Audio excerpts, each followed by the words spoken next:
I am about to address some things as the supervisor. There will be no comments, there won't be anything, it'll just be me addressing you guys to tell you what's going on. Weird. So weird. It really is like the whole country's hypnotized. And I just think this is a perfect storm of things that are happening all at the same time. In the ever-evolving landscape of political leadership and public influence, few figures manage to capture the public's attention like Joe Rogan. Known for his unfiltered, thought-provoking conversations, Rogan's podcast, The Joe Rogan Experience has become a platform where controversies are dissected, political figures are scrutinized, and complex societal issues are laid bare. Recently, Rogan took aim at a rising political star, Mayor Tiffany Henyard, accusing her of crossing a major line with her latest political move, one that has set the public and pundits buzzing. Before diving into the specifics of what Rogan is calling out, it's important to understand who Mayor Tiffany Henyard is and what has made her a figure of such interest. Henyard, a progressive politician, is known for her bold approach to governance and her willingness to challenge the status quo. With a background in community organizing and an outspoken advocacy for social justice issues, she quickly rose through the political ranks. Her focus on addressing systemic inequalities in education, healthcare, and policing has earned her a dedicated following among younger, more progressive voters. However, with power often comes scrutiny, and Henyard's rise to power has been no exception.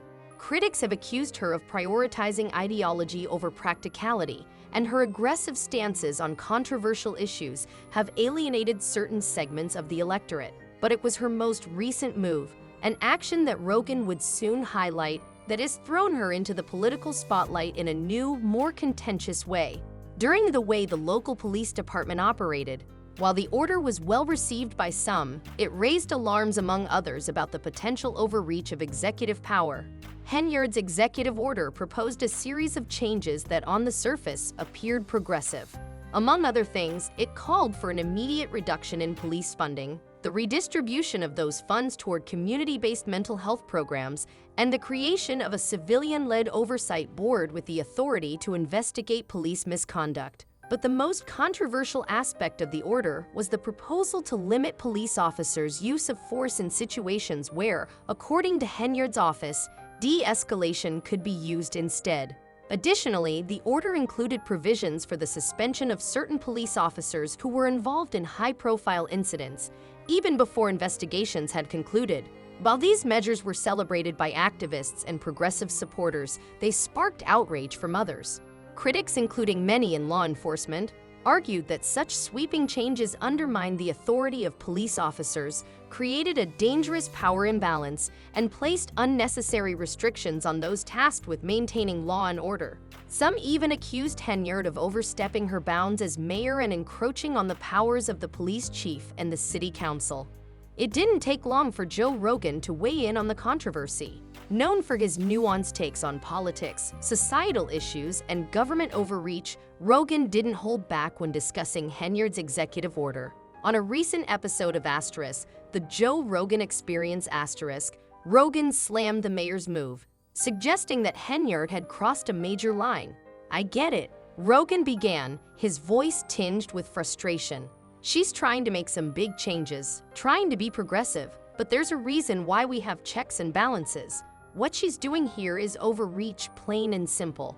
This is a power grab, and it's dangerous." Rogan pointed to the mayor's decision to bypass traditional channels of legislative decision-making, specifically the city council, as a key example of her crossing the line. While Henyard framed her actions as necessary for urgent reform, Rogan argued that such decisions should not rest solely in the hands of one individual. No matter how well-intentioned, it's one thing to have a vision and to want to change things, but when you start bypassing the democratic process, when you start ignoring the input of the very people you're supposed to be representing, well, that's where you run into problems, Rogan said. You can't just sidestep the legislative process because you think your way is the only way. The move was seen by some as a sign that Henyard was willing to bypass traditional democratic processes in favor of unilateral executive action. Rogan was quick to point out that such behavior was a hallmark of authoritarianism, a concern that many of Henyard's critics had voiced in the wake of her announcement. One of the key points Rogan raised in his critique was the potential impact of Henyard's proposed changes on public safety. While Rogan acknowledged the need for police reform, he expressed concern that the mayor's policies could backfire by making law enforcement officers hesitant to act when necessary. Also new tonight, Dalton Mayor Tiffany Henyard is suing some village trustees over Monday's meeting. You have to ask yourself, Rogan said, if you're a cop and you're constantly under the microscope, constantly worried that any decision you make could cost you your job, how are you supposed to do your job effectively? The whole point of law enforcement is to maintain public safety, not to be second-guessed every step of the way. Rogan's concerns echoed those of many law enforcement officials who feared that Henyard's proposed cuts to police funding and strict limitations on police conduct could lead to a less effective police force. Some argued that these changes could lead to a rise in crime, as police officers would be less able to respond decisively in high-stakes situations. These policies aren't just about reform, Rogan continued. They're about dismantling a system that, while flawed, has been in place for a reason. There are checks and balances already in place. We need to improve them, not destroy them. As Henyard's executive order began to take shape, it quickly became clear that the proposal wasn't just a policy disagreement. It was part of a larger power struggle between the mayor's office, the city council, and the police department. The mayor's move to expand executive powers, bypass the council's legislative process, and overrule police leadership was seen by many as a direct challenge to the checks and balances within the city government. Joe Rogan, ever the skeptic of centralized power, saw this as a dangerous trend. This is how authoritarian regimes get started, he argued. They start by consolidating power in one branch of government, and before you know it, the other branches are sidelined. Rogan emphasized the importance of having multiple voices in the decision-making process, particularly when it comes to issues as sensitive as policing. In a democratic system, you can't just have one person making all the decisions. You need input from everyone, from the cops, from the citizens, from the council. It's about having a system that works for everyone, not just a few people in power. The public reaction to Mayor Henyard's move was predictably divided. Progressives hailed the mayor's decision as a courageous step toward addressing systemic issues in law enforcement. For many, Henyard's actions represented a bold stand against a broken system, one that had failed to protect marginalized communities for far too long. Finally, someone is standing up to the cops and the system that protects them, one social media user wrote. Henyard is doing what's necessary to fix a broken system. However, many others were far less enthusiastic. Critics accused Henyard of being out of touch with the realities faced by law enforcement officers. Henyard is playing politics with people's safety, one law enforcement representative said. She's more concerned with making a statement than actually protecting her constituents. Even some members of the city council expressed concern that the mayor's actions could set a dangerous precedent. We need to work together to solve these issues, one council member said. But bypassing the council and making decisions unilaterally is not the way to do it. At the heart of Joe Rogan's critique of Mayor Henyard's actions lies a larger, more fundamental question. Where should the line be drawn when it comes to executive power? Rogan, like many others, believes that unchecked power, whether exercised by the mayor, the president, or any other public official, poses a serious threat to democratic principles. In a time when trust in government institutions is at a low, the centralization of power can breed distrust and fear. Rogan's message to Henyard and other political leaders is clear. While it's important to take bold action, it's equally crucial to respect the structures of governance that ensure accountability. Mayor Tiffany Henyard's controversial executive order has sparked a fierce debate about the role of government, the balance of power, and the future of police reform. While her supporters continue to praise her bold stance, her critics like Joe Rogan argue, 2 agendas, 2 meetings in different locations. It was a little confusing for some residents, but the meeting here at Village Hall canceled after a few minutes because they didn't have a quorum. In the unpredictable world of politics, there are few figures who stir up as much conversation as Joe Rogan. The host of Asterisk, The Joe Rogan Experience Asterisk, is known for his candid, often controversial opinions on a wide range of topics, and his takes on political figures have the power to move public discourse.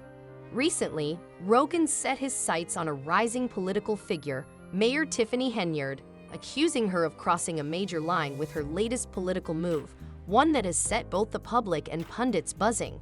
Before delving into the specifics of what Rogan is calling out, it's crucial to understand the political trajectory of Mayor Henyard, a progressive politician with a strong background in community organizing and social justice advocacy. Henyard has quickly risen through the ranks, capturing the attention of young progressive voters who are eager for change. But as her influence grows, so does the scrutiny surrounding her decisions, particularly her recent actions as mayor. Tiffany Henyard's journey into politics has been characterized by her bold stance on various social issues, including systemic inequalities in education, healthcare, policing, and economic access. She's long been a voice for underrepresented communities, using her platform to push for progressive reforms that challenge the traditional political establishment. With her background in activism, Henyard's appeal lies in her willingness to confront difficult issues. Policies have garnered support among her progressive base. Detractors argue that her bold ideas often border on impracticality. Some accuse her of focusing more on ideology than on pragmatic solutions that can address the real-world challenges facing her city. As her influence grows, these tensions between her supporters and critics have become more pronounced, particularly when Henyard's actions appear to clash with the norms of governance. It was Henyard's latest political move, an executive order aimed at overhauling local law enforcement practices, that has become the focal point of the debate surrounding her leadership.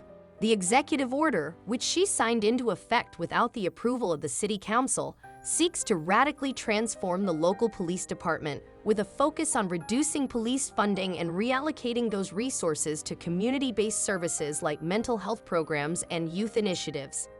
The move was presented as a necessary reform in response to ongoing concerns about police brutality and the need for more community-oriented policing. Henyard's supporters hailed the executive order as a bold and necessary step to address systemic racism and inequality in the criminal justice system. They argued that the existing law enforcement model had failed to protect marginalized communities, and this was the type of bold action needed to bring about real change. However, the proposal raised alarms across the political spectrum, with many questioning whether Henyard had crossed a dangerous line by bypassing traditional legislative processes. Critics, including members of the local police department, city council, and conservative commentators, expressed concerns that the mayor's unilateral actions could have unintended consequences for public safety. Some even accused her of using her executive powers to sidestep the democratic process in favor of pushing through a controversial agenda. One of the most contentious aspects of the executive order was its call for an immediate reduction in police funding, without any clear plan for how the money would be reallocated to ensure that community safety and crime prevention were not compromised. The order also proposed the creation of a civilian-led oversight board with the authority to investigate police misconduct, a move that many felt could undermine the authority of law enforcement. Henyard's decision to act unilaterally, without the backing of the city council, was perhaps the most controversial aspect of the order. City council members were left blindsided by the executive order, which they felt was a direct challenge to their authority. In their view, any significant changes to law enforcement should be a collaborative process that involves input from multiple stakeholders, including the police, community leaders, and elected representatives. By bypassing this process, Henyard risked alienating key allies and further polarizing an already divided city. As news of Henyard's executive order spread, it didn't take long for Joe Rogan to weigh in on the controversy. On a recent episode of The Joe Rogan Experience, Rogan expressed his concerns about the mayor's actions, accusing her of overstepping her bounds and undermining the democratic process. "I get the desire for change. I get that people are angry about what's happening with police brutality, but this kind of move is a dangerous precedent," Rogan said as he dissected Henyard's actions. "She's bypassing the city council. She's bypassing the checks." Be what's running the thing. We're letting the thing be run by the people that are in power, that are corrupt, that want to keep the power. And balances that are supposed to be in place to make sure decisions are made thoughtfully and fairly. This is the kind of thing that leads to authoritarianism, and it's troubling. Rogan's criticism centered on the fact that Henyard had chosen to sideline the city council, a body that is responsible for making key decisions about city policy and budgets. While Henyard argued that the urgency of the moment required swift action, Rogan and many of her critics viewed her decision as a troubling sign of centralized power. In their view, the mayor's unilateral action could set a dangerous precedent, one that would erode the democratic principles that allow for checks and balances in governance. Rogan also expressed concern about the broader implications of Henyard's move on law enforcement. This kind of top-down